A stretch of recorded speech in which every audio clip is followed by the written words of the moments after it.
We're back now with Georgia Erger, who is our very first Wingate intern at the Baum Gallery, thanks to a 3-year gift by the Wingate Charitable Foundation to fund a postgraduate and 2 undergraduate interns at the Baum Gallery. So welcome, Georgia. Thank you very much. Tell us a little bit about yourself. Where are you from? I'm actually from Toronto, okay. So it's my first time in Arkansas, but it's been an absolute pleasure. I did my master's at the Courtauld Institute of Art in London, Wonderful. So I had a wonderful year in London, and I did my undergrad in art history as well in Toronto at the University of Toronto. Very good. And so how did you get this position? I found it online, and it just sounded so incredible. The list of opportunities that I had and what a difference I could potentially make, and I just jumped on it, and then I spoke to Berkeley and it all worked out. And so you're here for the whole school year? For the whole school year, okay. The academic year. Wonderful. Yeah. And your very first assignment was hosting Dan Steinhilber, right? So we jumped right in. Yeah, I think maybe 2 days after I arrived, Dan arrived. So what were your duties with him? Well, I was able to. He had 2 assistants that were working on him with the installation, but I was able to jump in as well and help with the actual install. So it was really incredible. I helped with the administration stuff as well, but doing the hands-on part of it was really exciting too. And I think you have a story to tell us about this piece, which is called Lake Conway. This one was great. Lake Conway. Everybody's drawn to it, and it's quite special. It's actually the only piece in the gallery, in the exhibit, that's titled, and it's titled Lake Conway. He had done a similar piece to this in 2001, and he was planning, he brought the lumber with him, and he brought the materials with him, so he was planning on doing it, but he was inspired on his drive from Little Rock to Conway. He saw Lake Conway for the first time, which actually I did the same thing 2 days earlier, so I can kind of understand how you're drawn to it, the trees and the lake. It's very unusual. So for the color palette, he was really inspired by Lake Conway. He uses, as Barclay said, really unconventional mass-produced materials. So the bottom layer is actually coffee. This is windshield washer fluid, purple Kool-Aid, and Mountain Dew. And these are the pure liquids down here. And then as you move up, it's just different combinations of these 4 liquids, plus cream as well, actually, which you can see the different texture throughout it, the different consistency. So what is this? Are these just different plastic? Yeah, so this is just plastic polytubing. So it's long sheets of plastic. We heat sealed them at the end, and then installed them on the wall, and then poured in the liquid into the. So how do you pour that? Yeah, I mean, on the edges, there's a little opening. We only heat sealed half of it, so you can insert with a funnel the liquid on. While it's upright, though? Yes, while it's installed. So he installed it on the wall, and then as we went up, filled it with liquid. So it was great. So what are people saying about this piece? People love it. It's obviously visually beautiful. The colors are really, really grab you, and obviously as soon as everybody sees the wall label with what the liquids are, everyone gets a laugh out of it. But it's also a really tactile piece, and he's great. He really wants people to interact with his piece, so he was letting people on the opening touch it and so it's okay. It's okay. It's okay to touch. So it's interesting, and based on what liquids are there, some of them are a bit more opaque than others, which is quite fun. So that is wonderful. It's really great. And he talked about Lake Conway. I mean, he talked about the inspiration. Yes.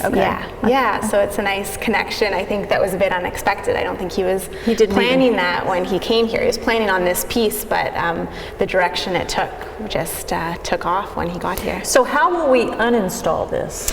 That will be interesting. Carefully, I suppose.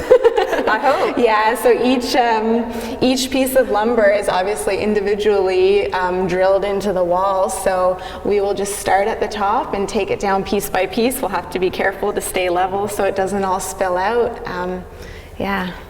And so it will all, but when it's down, it will still have the liquid in it. Is that what you're saying? Or we're going to pour out the liquid? Pour out the liquid, because once they're not hanging, once gravity is not on our side, the liquid will go everywhere. Because it's not 100% sealed on the edges. Oh, I see. I see. Yeah. Okay. Well, enjoy it while we can. Yes, definitely. We'll be back in a moment to talk about another Steinhilber piece. All right, Georgia and I are back with a piece called Untitled, as lots of things are titled here. But Georgia, tell us about this. It looks, what is it? Yeah, so these are, I guess, what we would call his wrapped objects. He's got a few of them in the show, 5 of them. So this is one that's, you know, kind of the centerpiece of this room in a way, actually. So he takes everyday objects. I don't want to give anything away, but this one's a dolly. There's different objects throughout the gallery, and he wraps them with stretch wrap, which is actually a material that he uses a lot in his paintings, as you can see around the gallery.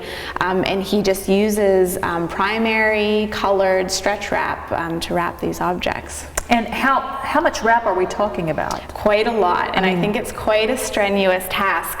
He brought 3 of them, were already wrapped and done pieces, but this one actually he made on site, so it was quite fun to watch him create it. So how long did it take him? I mean, you had to stop in between because it's a very intensely laborious act. So I think probably altogether maybe half an hour. There's quite a few layers going around, and he gets it how taut it is. It has to be so tightly wrapped. And it's okay for people to touch? Yes. Okay. And so do you start at the top, at the bottom? What's the process? He actually had one of the student volunteers was helping him with it. So she held the dolly. He held the dolly and she held the stretch wrap. Comes on a big tube, so kind of like just huge saran wrap. So she held the stretch wrap and then he held the dolly and circled and circled and circled. Yeah, so it was just a big roll and everlasting, going around and around and around. And then obviously, you know, he goes this way and then he goes up for a while and then just so many layers until it's the way he wants it. So what would determine the way he wants it? I mean, is that just individual to him? I think so. I mean, for this one in particular, it seems like he just really wanted to hug the shape of the dolly.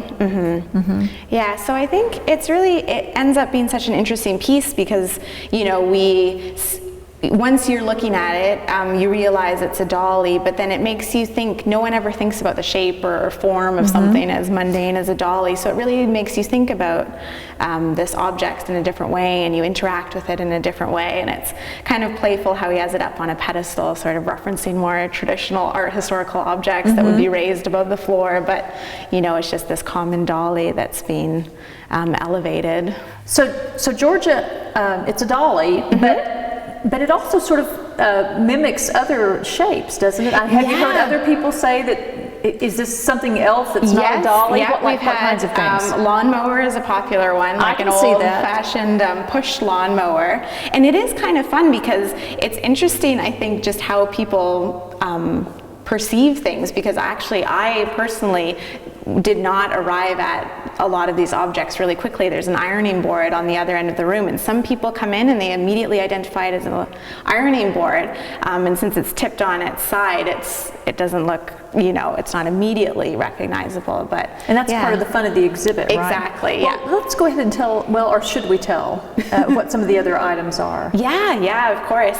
So we have the ironing board, which we mentioned. There's a chair actually, and it's quite fun too because it's raised on a pedestal as well, but it's a cement block. And then there's a shovel as well, and it's wrapped a bit more loosely. So he used kind of a different technique there, which is fun. So in a way, that one's harder to identify as well.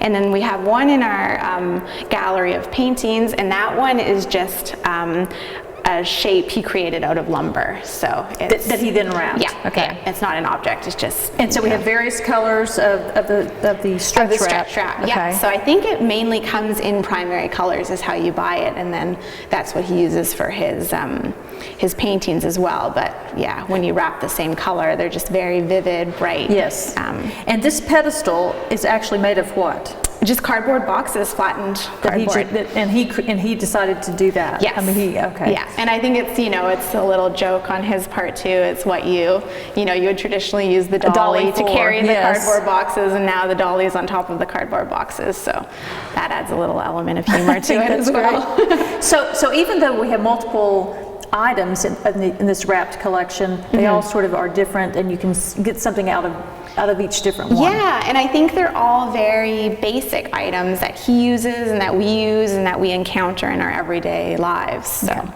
yeah. Very good. Okay, we'll go look for something else. Great.